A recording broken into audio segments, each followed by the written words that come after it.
Hello. जय श्री कृष्ण। हम लोग हमारी बुक के काफी एंडिंग के ऊपर हैं और स्टार्ट करते हैं हम लोग हमारी आज की बुक रीडिंग। सबसे पहला फियर है फियर ऑफ पॉवर्टी। देखो, इसके अंदर कोई कॉम्प्रोमाइज नहीं हो सकता है पॉवर्टी और रिचनेस के बीच में। ये दोनों रोडें जो होती हैं, रही जो पॉवर्टी और रिच के टुवर्ड्स लेके जाती हैं, ये दोनों अपोजिट डायरेक्शन में जाती है। अगर आपको रिच बनना है तो आपको वो सारी सरकमस्टांसेस और सिचुएशंस छोड़नी पड़ेगी जो आपको पॉवर्टी की तरफ लेके जाए। क्योंकि अमीर वर्ड जो यहाँ पे यूज किया गया है, इसका मतलब फाइनेंशियल, स्पिरिचुअल, मेंटल और मटेरियल सब कंटेक्स्ट के अंदर है। और इस रोड का जो स्टार्टिंग पॉइंट है ना, वो है डिजायर। चैप्टर 1 के अंदर हम लोगों ने बहुत अच्छे से पढ़ा था, जिसके अंदर पूरे इंस्ट्रक्शंस थे कि डिजायर को कैसे यूज करेंगे। और इस चैप्टर के अंदर फियर के ऊपर हमको अच्छे से इंस्ट्रक्शंस मिलेंगे कि कैसे हम अपने माइंड को तैयार करें प्रैक्टिकल यूज डिजायर का करने के लिए। अब यहाँ पे ये वो प्लेस है जहाँ पे खुद को एक चैलेंज देना है, ये देखने के लिए कि आपने ये फिलोसॉफी जो है कितनी एब्जॉर्ब कर ली है। यही वो पॉइंट है जहाँ पे आप किसी भी आ, जो भविष्यवाणी बताते हैं उन लोगों को अच्छे से एक्यूरेटली बताते हैं। उन लोगों से आप पूछ सकते हो कि भविष्य में आपके लिए क्या है। अगर सारे चैप्टर पढ़ने के बाद आप अभी भी पॉवर्टी एक्सेप्ट करना चाहते हो, तो आपने अपना मन ही बना लिया है कि आप पॉवर्टी ही एक्सेप्ट करोगे। इस एक डिसीजन को आप अवॉइड नहीं कर पाओगे। लेकिन अगर आप रिच बनना डिमांड करते हो, तो आपको डिटरमाइन करना होगा कि कौन सा फॉर्म, कितना पैसे चाहिए होंगे ताकि आप सेटिस्फाई हो जाओ। आपको वो रोड पता है जो अमीर बनाती है। आपको उस रोड का रोड मैप भी दिया गया है। लेकिन अगर आप स्टार्टिंग से ही, मैप के स्टार्टिंग से ही गलत स्टार्ट कर दो या चालू होने से पहले ही रुक जाओ, तो आप किसी को ब्लेम नहीं कर पाओगे खुद के अलावा। क्योंकि ये रिस्पॉन्सिबिलिटी तो आपकी ही है। कोई भी आपकी जगह पे ये रोड चल नहीं सकता है। क्योंकि इस रोड के ऊपर एक ही चीज चाहिए और वो है state of mind. State of mind वो है जो भी हम सोचते हैं, इसको खरीदा नहीं जा सकता है, इसको बनाना ही पड़ता है। और पॉवर्टी का फियर जो है ये एक स्टेट ऑफ माइंड ही है और कुछ नहीं। लेकिन इतना सफिशिएंट है, राइट, इतना काफी है अगर इसको आपके चांसेस जो हैं बड़ी अचीवमेंट के उसको डिस्ट्रॉय करना हो। और डिप्रेशन के टाइम पे ये चीज सब लोग अच्छे से देख पाए थे। क्योंकि ये फियर जो होता है ये आपके रीजनिंग की जो आपकी फैकल्टी है, फीचर है, उसको डिस्ट्रॉय कर देता है, आपकी इमेजिनेशन को मार देता है। और आप खुद के ऊपर विश्वास नहीं करते हो, आपका एंथुजियाज्म कम हो जाता है, आप इनिशिएटिव नहीं ले पाते हो, आपको पता नहीं होता कि मेरा पर्पस क्या है। आप प्रोक्रास्टिनेशन को एनकरेज करते हो। और इसी के अंदर आपका सारा सेल्फ कंट्रोल एक इम्पॉसिबल एफर्ट लगता है। ये आपका पूरा चार्म ही निकाल लेता है और जितनी भी एक्यूरेट थिंकिंग की पॉसिबिलिटी थी उन सबको खत्म कर देता है। और आपका जो कंसंट्रेशन एफर्ट के ऊपर होना चाहिए था उसको डाइवर्ट कर देता है, राइट। और ये जो है ये आपके प्यार को भी मार देता है और जितने भी आपके दिल के अच्छे अच्छे इमोशंस होते हैं उन सब की भी ऐसे मानो जैसे हत्या कर देता है। पोवर्टी का फियर ऐसा होता है, ये दोस्ती भी खत्म कर देता है और हजारों हजारों तरीकों से अपने ऊपर मुसीबतें भी बुलवाता ही रहता है। इससे रातों की नींद उड़ जाती है, इंसान चिड़चिड़ा बन जाता है और उदास भी हो जाता है। और ये सारी चीजें हो रही हैं ये सच जानते हुए भी कि हम लोग एक ओवर अबंडेंस वर्ल्ड में जीते हैं जहाँ पे सबके लिए बहुत है, बहुत, नहीं। सिर्फ हमारी और हमारे रियलिटी के बीच में या हमारी ड्रीम के बीच में एक ही चीज है, वो है डेफिनेट पर्पस। पॉवर्टी का जो डर है ये बिना किसी डाउट के सबसे ज्यादा डिस्ट्रक्टिव है सारे 6 फियर्स में से। और इसीलिए इसको लिस्ट के सबसे ऊपर रखा गया है। क्योंकि बहुत हिम्मत चाहिए होती है ये सच बोलने के लिए कि ये डर आता कहाँ से है और उससे भी ज्यादा हिम्मत चाहिए इस डर को अपनाने के लिए। क्योंकि पॉवर्टी का जो डर है, ये इंसान की जो अंदरूनी टेंडेंसी है, स्वभाव है कि इकोनॉमिकली अपने ही लोगों के ऊपर, राइट, अपने ही लोगों को लूटते रहना। जितने भी जानवर हैं जो इंसान से नीचे हैं, वो इंस्टिंक्ट से मोटिवेट होते हैं, क्योंकि उनकी सोचने समझने की कैपेसिटी तो है नहीं, राइट। इसीलिए वो एक दूसरे पे हमला कर देते हैं।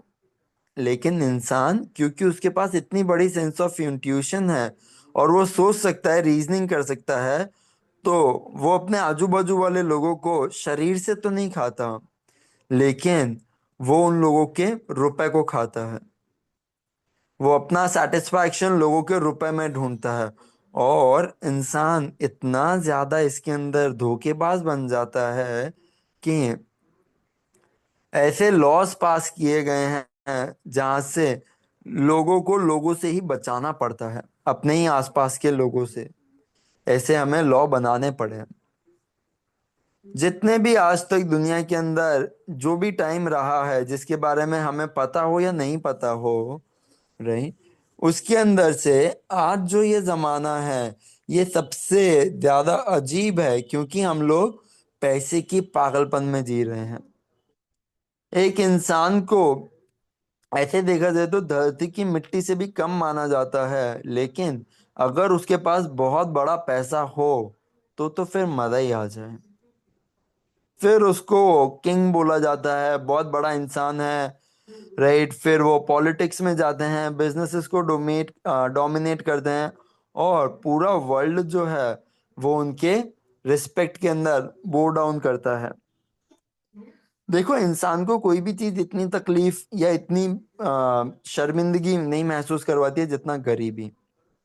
सिर्फ वही लोग जिन्होंने गरीबी महसूस की है वो इस स्टेटमेंट को अच्छे से समझ पाएंगे।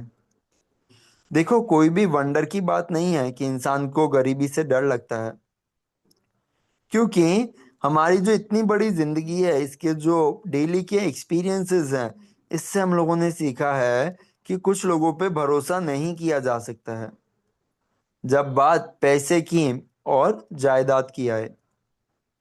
ये एक ऐसा चुभने वाला सत्य है, राइट, कि इसकी जलन कम नहीं की जा सकती। मेजोरिटी ऑफ द मैरिजेस जो होती है ना, वो मोटिवेट होती है वेल्थ से, कि सामने वाले के पास कितना वेल्थ है। और इसी वजह से आज कोई शक नहीं है कि डाइवोर्स कोर्ट्स इतने ज्यादा बिजी क्यों हैं। और इंसान इतना उतावला है पैसे इकट्ठा करने के लिए कि वो किसी भी तरीके से जा सकता है इसको इकट्ठा करने के लिए, रही। फिर भले ही वो लीगल हो, और अगर लीगल नहीं हो तो भी अगर उसकी जरूरतें ज्यादा हैं और उसको पैसे चाहिए ही चाहिए, तो वो इलीगल काम भी कर सकता है। सेल्फ एनालिसिस ये वीकनेस अच्छे से बताता है, जहाँ पे लोगों को ये एक्नॉलेज करना शायद पसंद नहीं हो, लोगों के सामने कोई भी एक्सेप्ट नहीं करे, बट सेल्फ एनालिसिस ही आपको ये चीज़ बता सकती है। और इस फॉर्म ऑफ एग्जामिनेशन, अगर आप खुद के साथ ये सेल्फ एनालिसिस कर रहे हो, तो आपको, अगर आप ये एग्जाम दे रहे हो, तो बहुत ज़रूरी है कि आप मीडियोक्रिटी और पोवर्टी से ऊपर उठो। याद रखना, जैसे आप खुद को चेक कर रहे हो पॉइंट बाय पॉइंट, कि आप ही कोर्ट हो और आप ही ज्यूरी हो, आप ही दोनों वकील हो, एक प्रोसिक्यूटर वकील और एक डिफेंस के अंदर, आप ही आरोप लगाने वाले हो और आपके ऊपर ही आरोप लगा है, राइट। ये मुकदमा आपके ऊपर ही चल रहा है। तो जितने भी फैक्ट्स आए, इनको बहुत अच्छे से ध्यान देना, और फिर खुद से क्वेश्चंस पूछना, डायरेक्ट रिप्लाईज डिमांड करना। जब ये एग्जाम खत्म हो जाए, तब आपको अपने बारे में बहुत कुछ पता चलेगा। और अगर आपको ऐसा फील नहीं हुआ कि आप खुद के इम्पार्शियल जज बन सकते हो, राइट, बिना भेदभाव के आप खुद को जज कर सकते हो, आपको लग रहा है ऐसा नहीं पॉसिबल है, तो किसी और को बुलाओ जो आपकी जगह पे जज बन पाए, और वो आपको क्रॉस एग्जामिन करे। क्योंकि आप सच के पीछे हो, और आपको वो सच हासिल करना ही है, फिर भले ही वो छोटी रन के अंदर टेम्पररीली आपको एम्बैरेस ही क्यों ना कर दे, शर्मिंदा ही क्यों ना कर दे। ज्यादातर लोग को अगर पूछा जाए उन्हें सबसे ज्यादा डर किससे लगता है, तो वो बोलेंगे मुझे किसी से नहीं लगता है। और ये रिप्लाई एकदम गलत होगा, क्योंकि बहुत कुछ लोग ही समझ पाते हैं कि कैसे वो लोग लाचार हो जाते हैं जब भी कोई डर आता है। और ये इतना छोटा इमोशन होता है और इतना डीपली रूटेड होता है कि जैसे ही डर आता है हमारी पूरी जिंदगी जो है ऊपर नीचे हो जाती है। राइट, और हमारी जिंदगी को पता भी नहीं चलता कि एक्चुअल में डर है जिसकी वजह से हम ऐसा रिएक्ट कर रहे हैं। सिर्फ एक बहुत ज्यादा करेजियस एनालिसिस ही डिस्क्लोज करेगा इस यूनिवर्सल एनिमी को। जब आप ऐसा एनालिसिस चालू करते हैं तब अपने कैरेक्टर के अंदर एकदम अच्छे से झांकिए। ये कुछ कुछ वो सिम्टम है जो आपको देखने चाहिए। सबसे पहला सिम्टम, इनडिफरेंस। इनडिफरेंस का मतलब क्या है कि आपके अंदर कोई एम्बिशन ही नहीं है, डिजायर ही नहीं है। पोवर्टी है तो आप बोलते हो पोवर्टी है, पोवर्टी चलेगी। नहीं।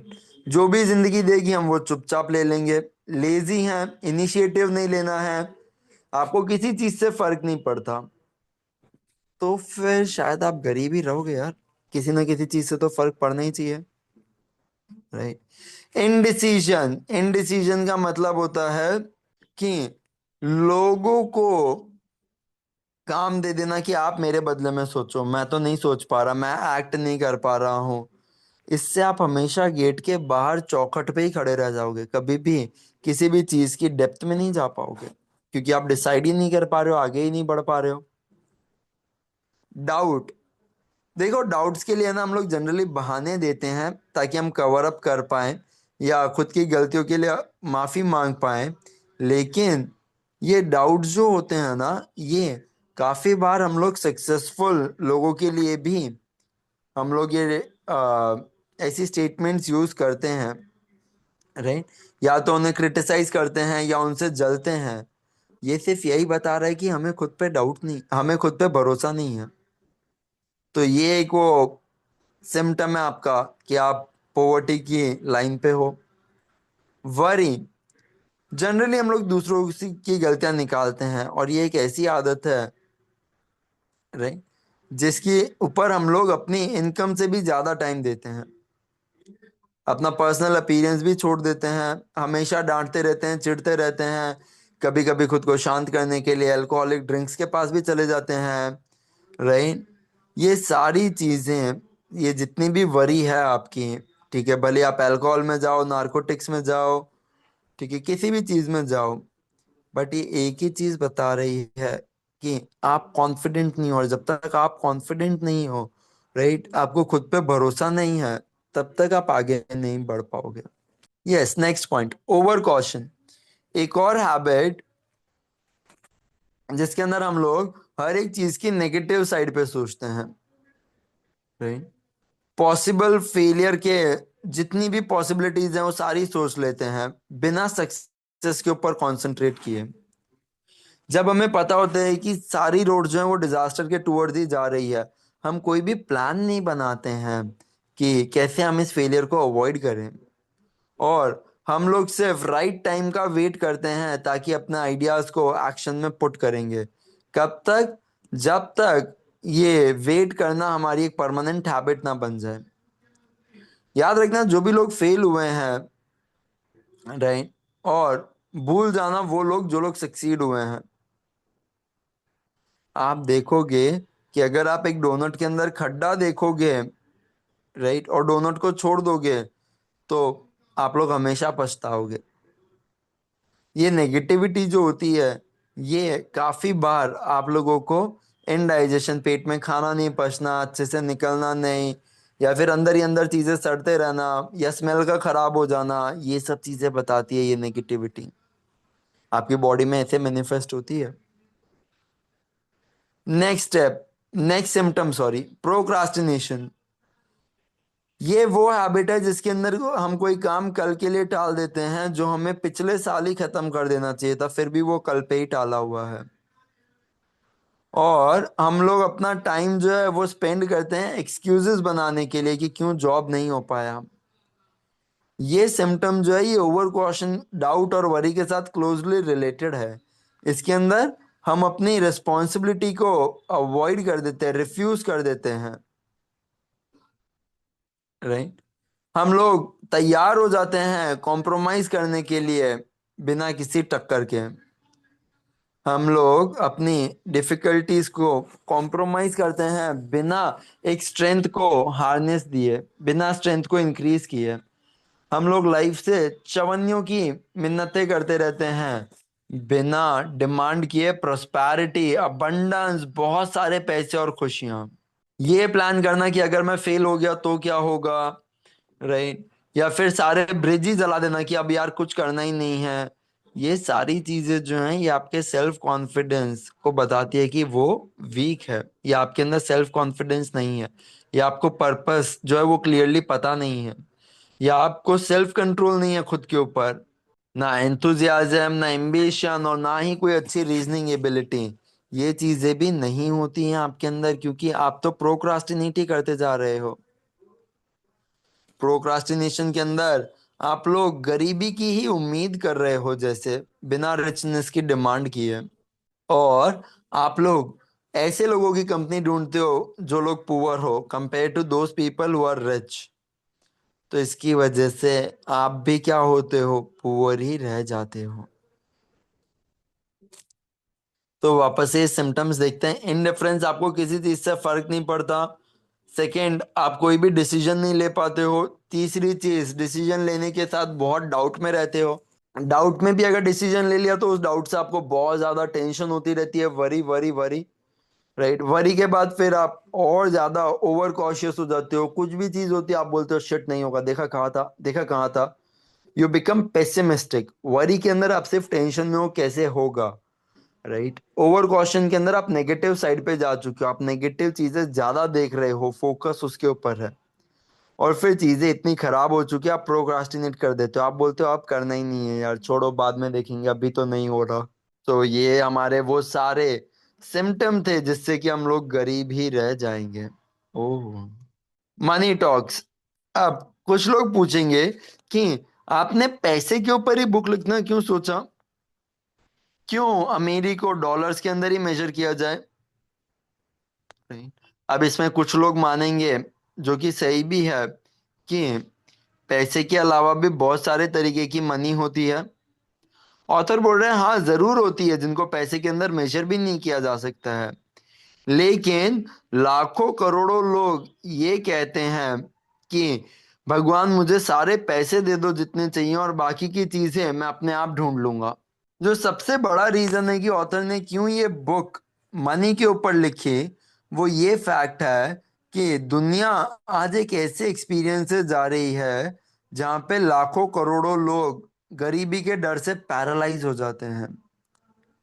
और ये डर जो है ये आप लोगों को अच्छे से अगर समझना हो तो आप वेस्टब्रुक पेगलर ने न्यूयॉर्क वर्ल्ड टेलीग्राम के अंदर ये एडिशन दिया था, जिसके अंदर वो लिखते हैं पैसे छोटे छोटे से सीपीयू की तरह है, शेल्स की तरह है, या मेटल डिस्क या पेपर की तरह है। और हमारे दिल और आत्मा के जो खजाने हैं ये बहुत बड़े हैं जिसको पैसे खरीद भी नहीं सकते हैं। लेकिन ज्यादातर लोग क्योंकि वो खुद गरीब होते हैं अपने दिमाग में इस बात को रख ही नहीं पाते हैं, और उनकी आत्मा ये रिएक्ट ही नहीं, ये वाइब्रेशन के ऊपर वाइब्रेट ही नहीं करती है। जब भी कोई इंसान सुस्त होता है और सड़क पे बाहर होता है और उसको कोई जॉब नहीं मिल रही होती है, तब उसकी स्पिरिट के साथ कुछ ऐसा होता है जिसको ऑब्जर्व किया जा सकता है। उसके शोल्डर्स के अंदर, उसकी हैट के अंदर, उसने बाल कैसे बना रखे हैं, उसकी वॉक कैसी है, उसका नजरिया कैसे है। वो ये एक इंफीरियोरिटी वाली फीलिंग को एस्केप ही नहीं कर पाएगा, जिसके अंदर बाकी सब लोग काम पे जा रहे हैं लेकिन उसके पास काम नहीं है। ऐसे लोग, इनके दोस्त भी ऐसा फील करते हैं कि यार ये क्या ही कर रहा है यार, हम तो इससे बेटर कर रहे हैं, ये क्यों ऐसा कर रहा है। और इसके अंदर आप कभी कभी पैसे उधार मांगते हो, कभी कुछ और चीजें करते हो, लेकिन फिर भी आपका जो तौर तरण तरीका चल रहा है ये लंबे टाइम तक चल नहीं पाता है। क्योंकि बोरोइंग खुद के अंदर ही एक बहुत डिप्रेसिंग एक्सपीरियंस होता है, और ये बताता है कि आपके पास पैसों की कमी है और आपको पैसे कमाने पड़ेंगे अगर आपको अपनी स्पिरिट को जिंदा करना है। देखो, ऑफ कोर्स है, इनमें से कोई भी चीज जो है वो आ, ढक्कन लोगों के ऊपर काम नहीं करेगी। ये सिर्फ उन्हीं लोगों के ऊपर काम करेगी जिनके नॉर्मल एम्बिशंस है और सेल्फ रिस्पेक्ट है। बाकी लोग जो एकदम ही पागल हो चुके हैं उन लोगों के ऊपर ये चीज काम नहीं करेगी। वाह। लेकिन सबसे जरूरी पार्ट वो है कि ये स्टेप्स जो ऑथर ने बताया इनको यूज करके हमें ये चीजें अपने ब्रेन से निकालनी है। राइट, हमारे ब्रेन के अंदर ट्रांसफॉर्म करनी है हमारी स्क्रिप्ट, जहाँ पे ये चीजें या ये चीजों से हम लोग ज्यादा रिलेट नहीं कर पाए, क्योंकि हम लोग तो रिच लोग हैं ना। वाह। तो यार, करें अब अपना मनी मैनिफेस्टेशन। तो आराम से बैठ जाते हैं, हम 3 गहरी सांसें।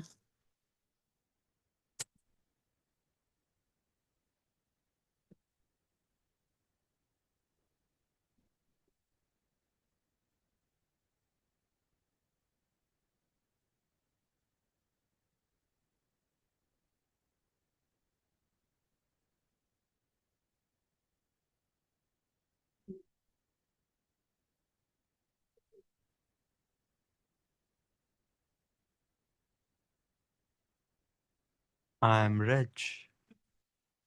I am rich. I am rich. I am rich. I am rich. I am rich. I am rich. I am rich. I am rich. बहुत अच्छे से इस चीज को फील करना, विजुअलाइज करना, कैसे आप अपने पर्पस के साथ आगे बढ़ रहे हो।